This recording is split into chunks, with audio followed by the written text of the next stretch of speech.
One quiet summer's night in Newark, New Jersey, a beautiful young woman was fatally stabbed and strangled in her own home. Just find out who killed my daughter.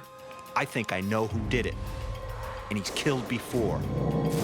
The prosecutor called him the most dangerous defendant he'd ever prosecuted. But there's a catch. To get the proof I need, I have to dance with the devil. He stabs them as he's pleasuring himself. I'm M. William Phelps, best-selling crime author, and I have an obsession. Serial killer, cold cases.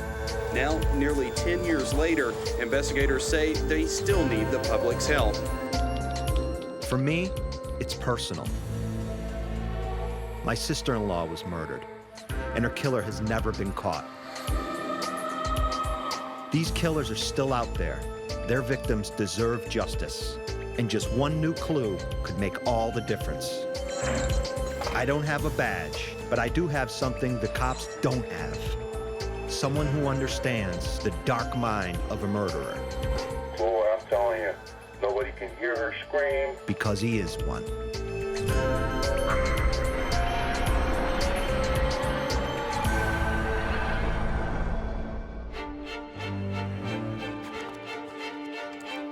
I write about killers. That's my job. And for my research, I reach out to them, behind bars. Son of Sam, Danny Hembry, Kristen Gilbert, Gary Lee Sampson. The list goes on. We're talking more than 30 convicted killers. The man now on death row for a 3-state killing spree wants a new trial. After Gary Lee Sampson pleaded guilty, he was given the death penalty. Most of them don't talk much, but one of them did. In a letter Snelgrove wrote in New Jersey, he said he gets a strong sexual arousement from seeing a good-looking female become helpless. And he mentally rehearsed strangling girls posing the body in a sexual pose. Ned Snelgrove is serving life in prison after strangling and stabbing 2 women to death and trying to kill a third. Since 2007, he sent me over 100 pages of letters claiming he's innocent of one of those murders. But I don't buy it. In fact, I think he may be guilty of one more murder he never got nailed for. A New Jersey cold case from 1982, the murder of Jane Goodwin. Police in Newark are searching for a killer tonight after a 30-year-old woman was found stabbed to death in her home. For 2 years, I tried to get the truth out of Snelgrove, but I pushed too hard. And in 2009, he cut me off. Still, I haven't given up. Jane Goodwin's family needs closure. And if Snelgrove won't talk, I'll have to get inside his head some other way. First, I'm consulting with master criminal profiler John Kelly. Matthew, how did you get involved with this fellow? Well, you know I wrote a book about him, so I wrote to him. I want to get inside his head, kind of like you in 13. I wanted to try to get inside Ned's head. Kelly knows what it takes to dance with the devil. For over a decade, he's been talking to a convicted serial killer he calls 13, who shares his insight on murders. My relationship with Snelgrove only lasted 2 years. Where'd I go wrong? I've interviewed murderers before, right? But I'm just hoping that somewhere down the road, I can get into the mind of the monster. Right. Get into the mind of the monster and hook him. You wanted to use him, and you felt that you had an angle, okay? But do you think maybe he was using you? Snelgrove tried to use me, that's for sure, to manipulate me into fighting for his cause. But he never succeeded in taking my mind off Jane Goodwin. I'm looking at one particular murder that he may or may not be responsible for. Jane Goodwin, 1982, found in her apartment in Newark, New Jersey, and her breasts were exposed, and she was stabbed, all right? And I gotta find out the why here.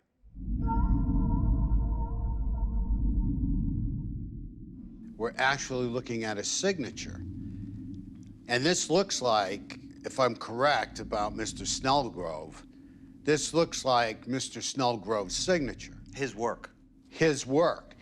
Because the signature is very ritualistic in the fantasy that the serial killer entertains and ultimately acts on. What does it say about his mind? Well, I mean, you're talking about the mind of a serial killer, so why don't we talk to another serial killer and find out? Kelly uses 13 as a special consultant to get inside the dark minds of murderers. Can 13 help me get into Snelgrove's mind? I've sat in on lots of these calls, but Kelly always does the talking. And I'm fine with that. Because I know I could never talk so nicely to a killer. Okay, John. How are you? Good, man. Good. I'm sorry I missed your calls the last couple of days I've been on the road. I was only calling to let you know that I'm ready. Cool. You're ready. Yeah, man. All right, it's good. It's all good. I can tell you, my conversations with Snelgrove never went like this. This is my colleague here, M.W. Phelps, big case. He's been involved with this. He's written about it. And this is the one I was telling you about where a victim by the name of Jane Goodwin up around the Newark area was stabbed in the breast. Why is he focusing on having them naked from the waist up, leaving the clothes on from the waist down? You know.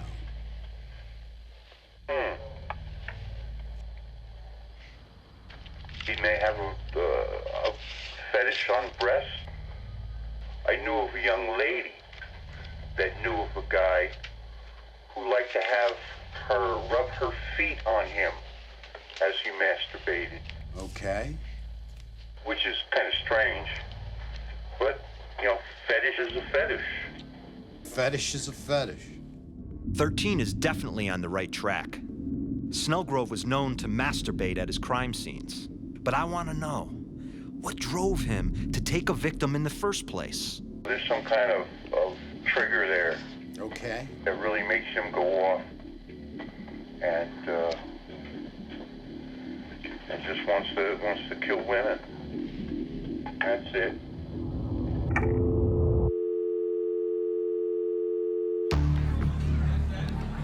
Both Jane Goodwin and Snelgrove's confirmed victims were attractive women with large breasts. Could that physical type be his trigger? I have to admit, 13's insight has been useful. But Kelly and I have different ideas on how to talk to a killer. The information is what's important here. I understand. He's a piece of that. garbage. I understand that. I understand he is. But let me ask you a question. Would you rather have the information or not have the information?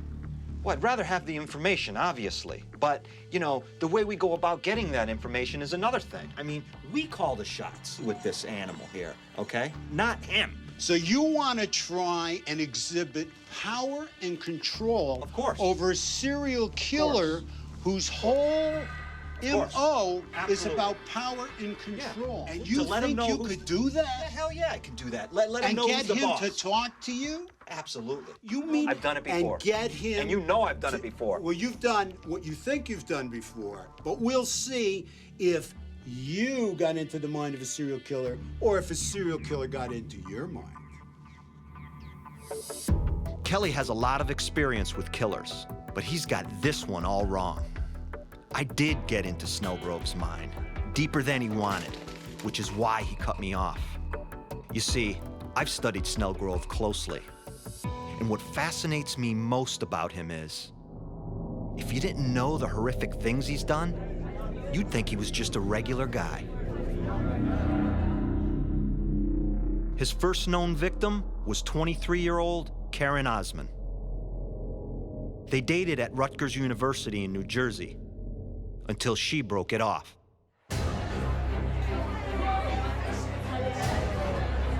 Then, in December 1983, Karen ran into him at a Christmas party. They chatted until Karen decided to leave. Not long after, Ned left too. Later, in Karen's apartment in nearby New Brunswick, Ned's dark urges exploded. He strangled her until she passed out,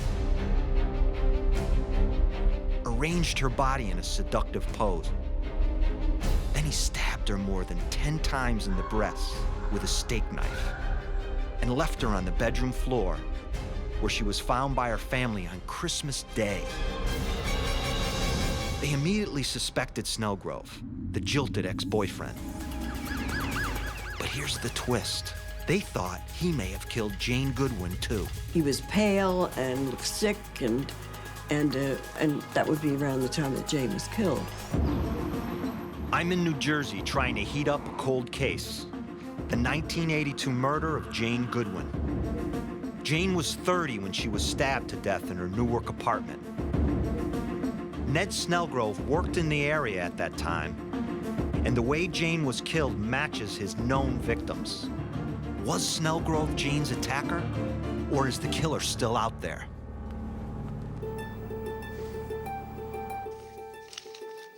So here is your notes from reading my book. Right. I'm with Alida Goodwin, Jane's mother. She contacted me in 2008 after reading my book about Ned, looking for more information.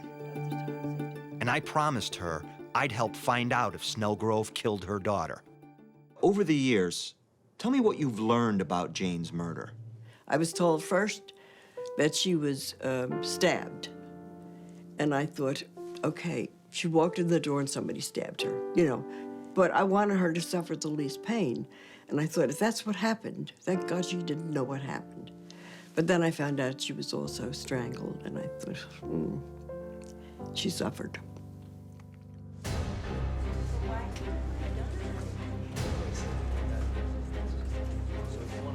At the time of her death, Jane had been at a new job for 2 weeks. And she'd been taking a computer course with the company Snelgrove worked for. He was 8 years her junior, but he was confident, good-looking, and a real charmer. So it brings up the list. Maybe he and Jane struck up a conversation and made plans to catch up later. Okay, thanks. Jane never mentioned meeting a guy named Ned to friends or family, but she hardly had a chance to, because before she even finished the training course, she was dead. 1 year later, in 1983, Snelgrove strangled and stabbed his ex-girlfriend, Karen Osman, exactly the same way that Jane was killed. When she read about the murder, Alida Goodwin reached out to Karen's mother. I wrote to her and said, I really know how you feel, because this just happened to me a year ago. And I said, if I can help you in any way, please contact me. So she did immediately. Karen's mother told Alida she'd always had a bad feeling about Ned Snelgrove. As soon as she heard Karen had been murdered, she suspected him. And after talking to Alida, something terrifying occurred to her. Did Snelgrove kill Jane Goodwin too? Well, the thing that sticks in my mind the most is she said that she saw Ned Snelgrove on August 20-something, late August, and that he looked like he had been through something very bad. He looked terrible. He was pale and looked sick, and that would be around the time that Jane was killed. It's only circumstantial evidence, but it was enough to start Alida on a quest for answers.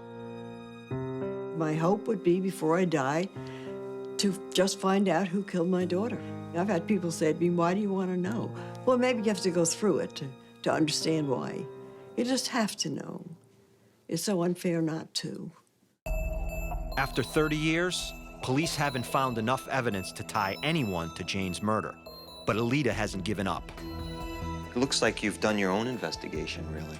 Yeah, well, I assumed that I would have to do my own work because it didn't seem like anybody else could do it.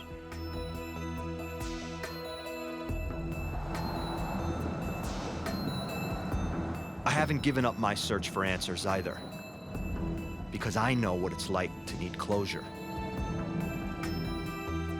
My sister-in-law, Diana, was around the same age as Jane when she was killed, and her killer has never been caught either. Let me tell you, there's no pain like it.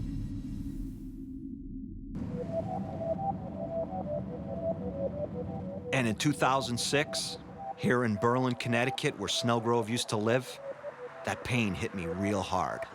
So I'm here, and I'm investigating Ned's case. And I come upon this hotel. And my brother and sister-in-law used to live there, not long before she was murdered. It was 1996, and they were locked in a downward spiral of drugs and street life. The rest of my family, we all feared the worst for them. But this place here dredges up memories, let me tell you. And they're not good. But some things connected with Diana and my brother Mark make me very happy. Like the beautiful daughter they left behind, my niece, Miranda. Hey, Miranda. Hey, I'm Matt. Miranda remembers the good times. Nice to see you. Nice to see you too. We had a lot of love and affection from my mom and from Mark. And my mom had a good sense of humor.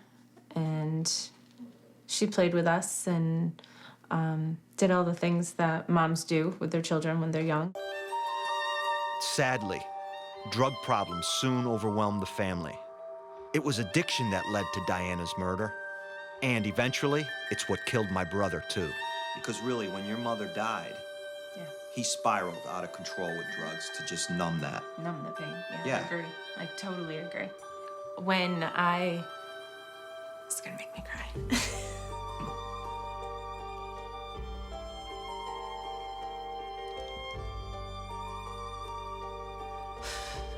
That's okay, Miranda.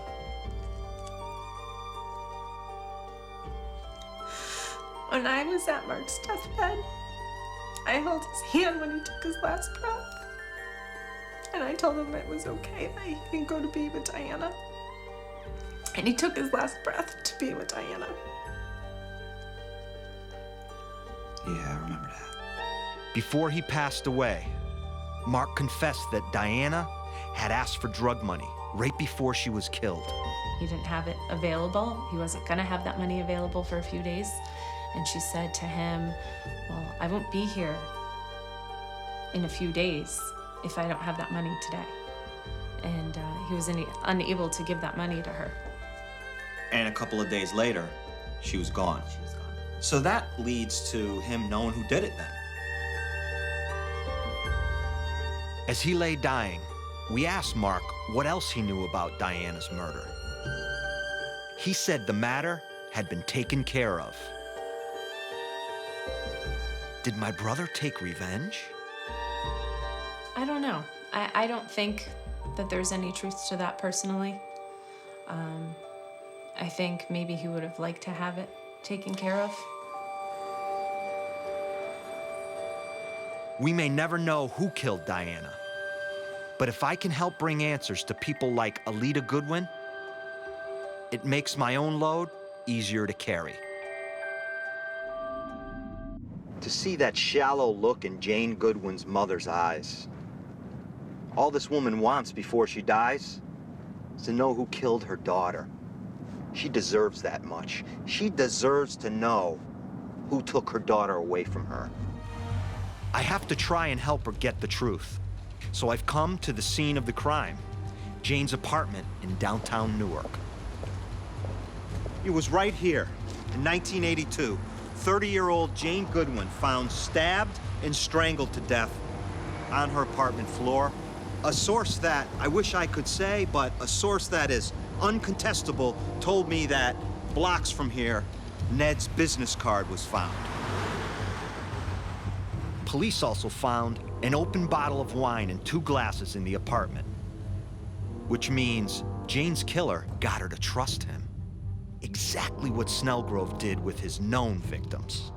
Well, we know that a leopard doesn't change his spots, and I know that Ned's signature is all over this crime scene, all over it.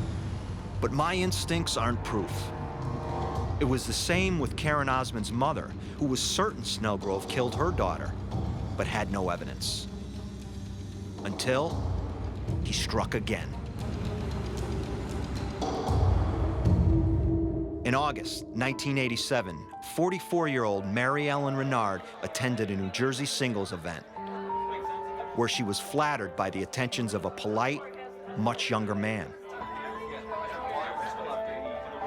He bought her a drink and asked her to dance, but she left the bar alone. Snelgrove followed her, but this time had his luck run out. Mary Ellen tries to fight her way down the stairs. She manages to break free from him.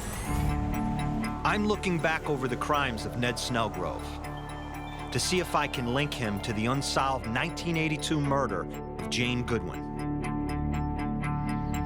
In 1983, Snelgrove killed his ex-girlfriend, Karen Osmond.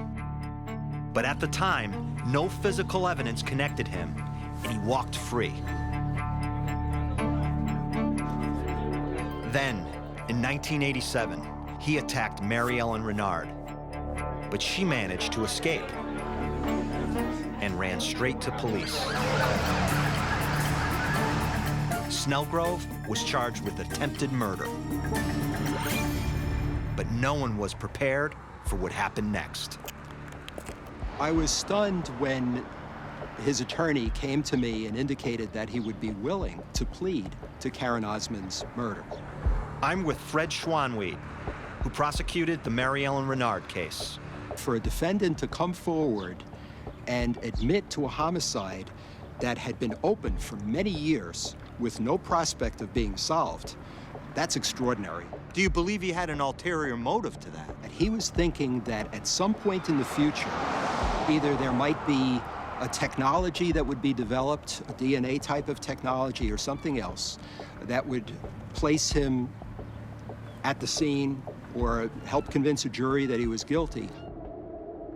Snelgrove was smart because he knew that by admitting to Karen's murder now, he could avoid a life sentence or even the death penalty if found guilty later on. The prosecution accepted the deal. The main motivating factor for us was that we wanted to bring closure to Karen Osmond's family. Snelgrove confessed to killing Karen and attacking Mary Ellen in exchange for a 20-year sentence. He'd be eligible for parole after only 11 years. Smart like a fox, Ned Snelgrove. In 1988, Snelgrove started serving his sentence here at the East Jersey State Prison in Woodbridge. But Fred Schwanweed says Ned stayed on his mind for one very sinister reason. Ned was dangerous precisely because he didn't look like a bad guy. I mean, we all go to the movies, we watch TV shows, and you always see the same actors playing the bad guy because they look like bad guys. They have the kind of face. Ned was just the opposite. Ned had the kind of face that you would say to yourself, Eagle Scout. He was a handsome guy, he was a personable guy, very bright, and none of the alarms would go off. He didn't have any characteristics that would raise a woman's awareness to a level where she would defend herself against him. So when Snelgrove's sentence came up for review, Fred Schwanweed sent out a warning. Well, I told the parole board Ned Snelgrove was the most dangerous defendant that I have ever dealt with in the criminal justice system. I believe that he might do something like this again whenever he was released, even if he was released after 20 years, that there was a real danger that he was going to do something like this again. Fred Schwanweed saw how deadly Snelgrove was, so why didn't others?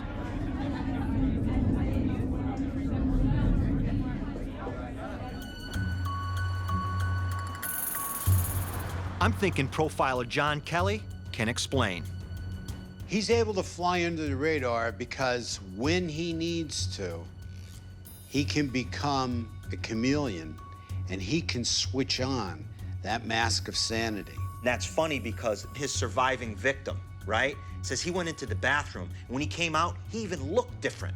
He became another person. This guy walks around as a charmer with the Mask of Sanity on, getting along with everybody. But inside, you have this volcanic rage. Wow. That is just bubbling, and finally, it explodes. This volcanic rage comes out. And who does it come out on? Helpless women. Kelly is describing the classic psychopathic killer. Charming on the surface, deadly underneath. Just like another murderer we know, 13. Bottom line, even though, in a way, he's a colleague of ours and helps us on these cases, we are dealing with a psychopath. And we must never forget that. I couldn't forget if I tried. But if 13 can help me get inside Snelgrove's mind, I'll play along.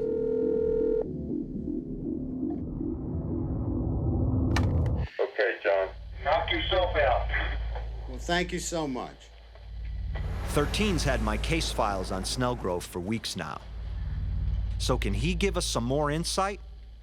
You know, but this guy here, he probably doesn't talk very much. He fantasizes about this all day long at work.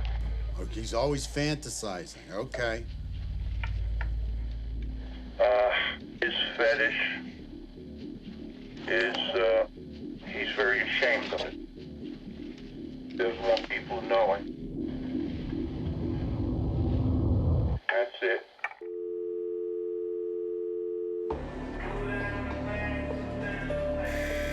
Thirteen's right on the money again, because Snelgrove fantasized all the time.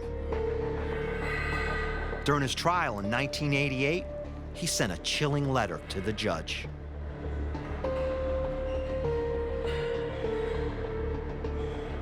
He wrote that every time he saw a woman he liked, he imagined strangling her or hitting her over the head, carrying her limp body to a bed, undressing her and arranging her arms and legs in some kind of seductive pose. Later, in prison, an even more disturbing fantasy emerged in his letters to an old friend. He began to model himself on America's most notorious serial killer, Ted Bundy.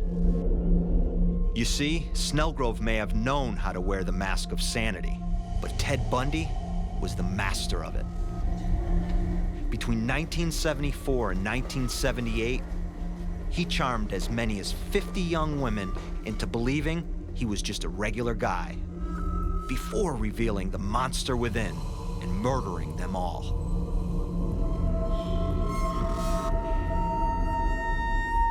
Bundy became Ned's pinup boy. He's studying Ted Bundy's books. He's studying Ted Bundy's life. And then he starts writing to a friend of his. And if I may, I'd like to quote from one of those letters. Bundy's way of going about it, his M.O., is a textbook for what I should have done in order to avoid arrest. He planned his crimes. Bundy planned his crimes. Ned's telling himself, I need to plan better in order to be what? To be the perfect killer. In 1999, Snelgrove was up for parole. Would he now be given a shot at trying to measure up to Bundy? I'd have to think it's a heck of a coincidence, and you have a serial killer in the same location as this poor woman that gets killed.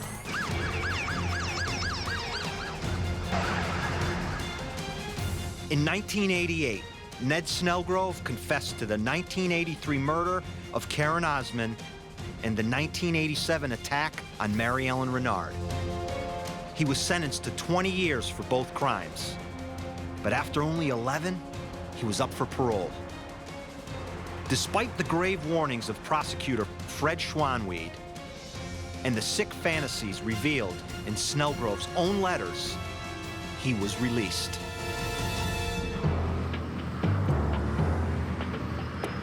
Ned went home to Connecticut.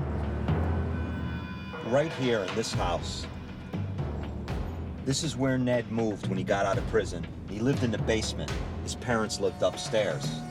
And this is the place where Ned Snelgrove fantasized about being better than Bundy.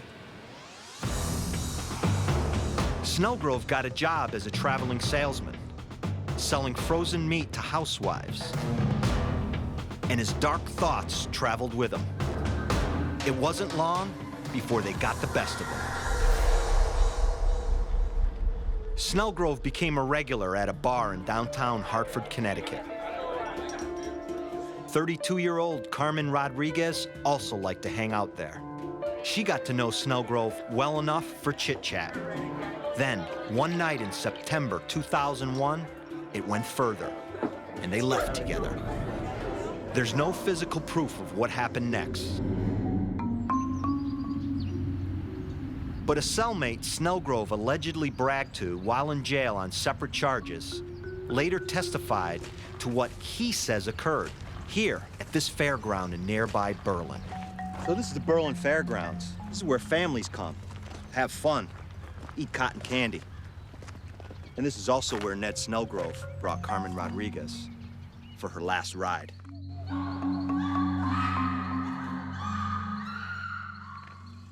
And they come down this street right here, and Carmen thinks she's just going to party a little bit with Ned. And they pull in here, and Ned drives back to that woods over there, and he starts in with Carmen, and he grabs her around the throat, and she gets away. And she runs into the woods, running for her life. And Ned tackles her. He drags her back to the car, like that, where he puts her on the back seat, on a tarp, and he starts stabbing her, and when he's done, he hog ties Carmen. Puts her in garbage bags, puts her in the trunk of his car, and then he takes back off, and he heads out to Rhode Island. For 4 months, Carmen's family suffered in agony, praying that their daughter would be found. And then, in January 2002, she was. In January, in rural Rockville, Rhode Island, a body was discovered, the body of Carmen Rodriguez of Hartford, missing since September when she was seen with Ned Snelgrove.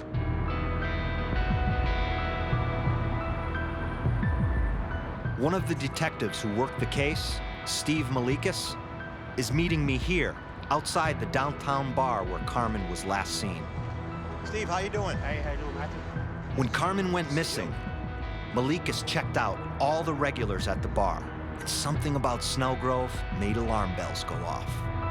Every time he went to the bar, he would park right where that red car was, and then he stopped going after Carmen was last seen in the bar. And then when she was missing, after a few weeks, he did show up. He didn't park in the same spot. He hid his car way down the road. His shady behavior and the fact that Ned had left the bar with Carmen got law enforcement's attention. Cops searched his home, and what they found was straight out of a horror movie. So what do you make of that? These are the mannequin heads that were seized inside of Ned's house. That was bizarre. We showed the picture to Ned what this was, and he's trying to claim that his nephew drew that, which is not the case. The eyes are perfect, and it's right onto the Adam's apple where you would strangle someone and then hit someone in the head. So he's basically practicing how to murder.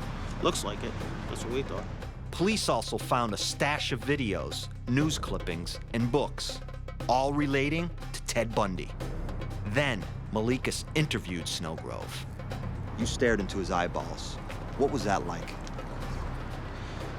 You know, my gut feeling was that Ned was basically telling us, yeah, you don't know how I did it, and I did it, and you know I did it, but you don't know how I did it, and he was happy with that. It was almost like a cat and mouse game. We knew he did it. Malikas, can you give me your personal opinion of Ned Snelgrove? He's really an odd guy. He's very arrogant, and he's intelligent, but he thinks he's smarter than everybody else. He actually thought he was kind of like a lawyer, too. Arrogant, just like Bundy. Cunning, just like Bundy. Maybe even stupid like Bundy. Because Bundy's fatal mistake was his own record keeping. And Snelgrove did the exact same thing. Tuesday, detectives searched the car and the house. In November, Hartford police took from the car what they thought might be clues to a murder, the murder of Carmen Rodriguez. Snelgrove accounted for every tank of gas and every hour of his life. But on the day Carmen went missing, Ned's figures did not add up. And then, those letters he wrote in prison came back to haunt him too.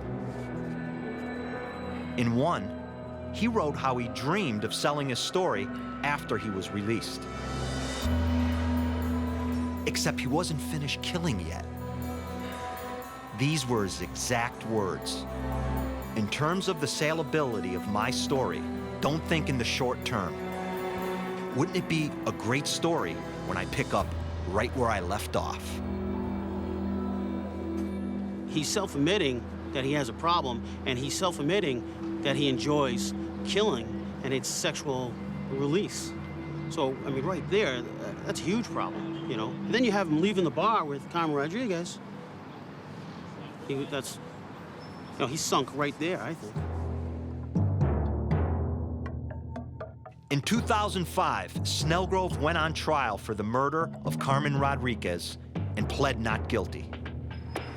But he was convicted and sentenced to life. In Connecticut, that's 60 years. The judge called Snelgrove a psychopathic braggart who was beyond redemption. The courtroom applauded. Finally, he was off the streets for good. Still, Snelgrove never stopped fighting. He gave this rant in court, imploring journalists, write to me, come visit me, because I will have the answers and I will prove that my guilty verdict is unjust. So I went to him. In February 2007, I wrote him my first letter. And I want to get John Kelly's perspective on Snelgrove's reply. There are so many aspects of my case, he says. I have no way of knowing how your curiosity was first piqued, and therefore I do not know how to react to your interest. So he's fishing, is he not, Kelly? Obviously fishing. He's trying to find out what you know and try to get inside your head. So we're both playing a game. You're playing a mind game. My plan was maybe act like his friend. Maybe say, Ned, you know, I'm willing to take a look at your side of this. What do you have to offer? I don't know that he's going to turn on me, though. In my letters to Ned, I tried to make him talk about his past, hoping he might mention something I could connect to Jane's murder. He wrote me back over a dozen times, but gave me nothing I could use. And I got the feeling he was playing me. That's when I got angry and demanded the truth. And I told him in this letter, I said, it's time for you to come clean. And I laid out all these questions for him. How many have you killed? Why are you a breast man? Where does that come from? Were you abused as a child? Did you kill Jane Goodwin? In one outburst, I unleashed all my frustration and disgust at Snelgrove, believing I could force the answers out of him. In February 2009, Snelgrove wrote me back and called my bluff. Dear M. William Phelps, investigative journalist, under quotes. I want you to go to this page on this date in the New York Times, and I want you to look at that article, and I want you to read it again and again and again, because that's going to be my reality. And of course, I dropped this letter, and I flew down to the library and looked up this old newspaper because I wanted to know if Ned Snelgrove was threatening me. And all the article said was, DNA exonerates inmate and gets him out of jail. He was telling me that someday he's going to get out and what? Come after me? He knows where to find me. But I wasn't worried about that. I was worried this might be the last letter he'd ever send, and any chance I had at a confession to Jane's murder would be gone. John Kelly has managed to keep a killer on the line for over a decade. Can he tell me the secret to making it last? Our relationship was over. He obviously didn't want to answer any of my questions. He didn't want to address the truth. What we're looking at is agendas and deadlines. I mean, it took me 9 years to establish the type of relationship I have with 13 now. I mean, I'm dealing with a psychopath. When you were dealing with Ned Snelgrove, you're dealing with a psychopath that has an agenda to use you. You, at the same time, have an agenda to try and get the information out of him. Yeah, I mean, mine is not an agenda. I'm just trying to uncover the truth. I mean, call it agenda if you will. That sounds derogatory, I think. Ned, you're right. Ned's motivation is to get out of prison and use me. Exactly. I'm not using him. I'm trying to get information out of him so I can solve a damn cold case. Whatever the reason, he has a reason, a selfish reason, and you have a reason. It's not selfish. It's to help others. But bottom line is, you're going in different directions. But that's not the real problem. I know it, and Kelly knows it. The real problem is Ned got to me. You have to look at what is your goal? And are you going to let your personal emotions interfere with your goal? Are you going to let your personal emotions stop you from gaining very important information? Yeah, I'm just concerned that Jane Goodwin's mother, Aletta Goodwin, I'm concerned that there'll never be an answer for her. Kelly's right. My emotions got the better of me. And I blew my chance at getting Snelgrove to talk about Jane. Now I need help from anywhere I can get it. And this could be my lifeline, because for the first time, Kelly's letting me talk directly to 13. And William Phelps, I hope you don't mind me asking you a question.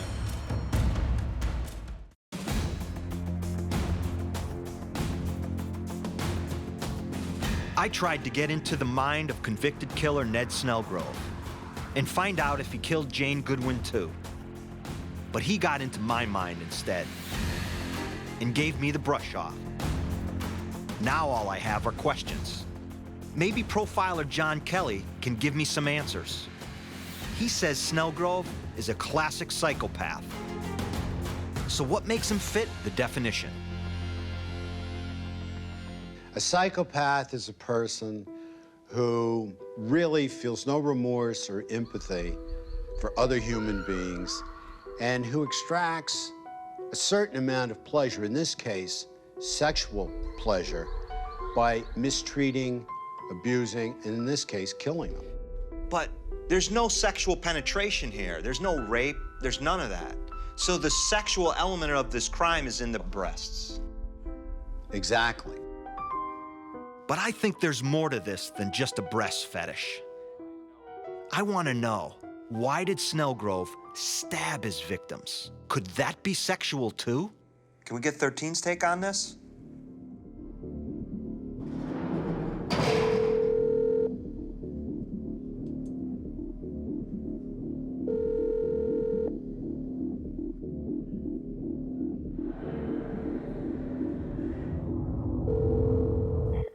Okay, John. There's no penetration into the woman sexually, okay? What do you think about that? Probably just wants to touch them. Okay. Do you think this guy's impotent?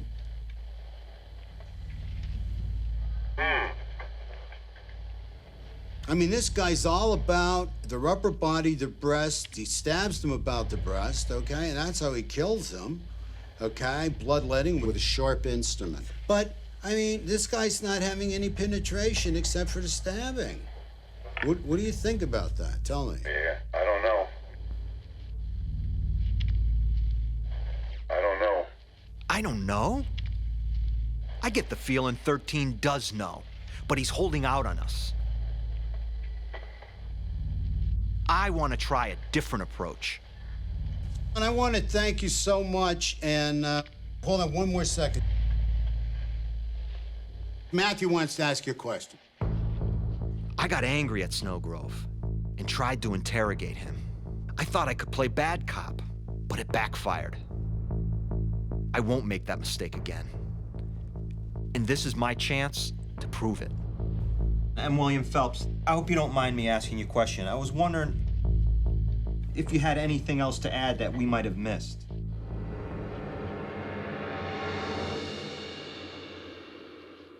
The stabbing is the penetration. He stabs them as he's pleasuring himself.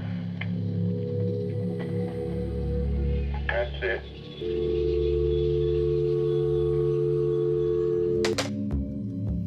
Wow. That's exactly the kind of insight I tried to get out of Snelgrove, but failed. And now I'm wondering, if I'd played it right the first time, could I have gotten Jane Goodwin's mother, Alita, the closure she deserves?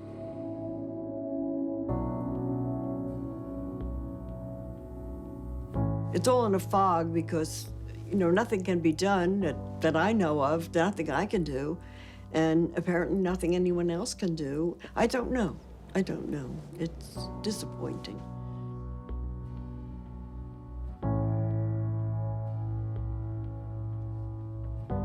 A cold case police officer recently showed Snelgrove a photo of Jane Goodwin. He went up to the prison and saw Ned and held up a picture of Jane in front of him and asked him, did he know her? Did he recognize the picture or some similar thing? And Ned just turned away and refused to answer anything. So. I hope someday Ned will speak up about Jane's murder so Alita can get some peace.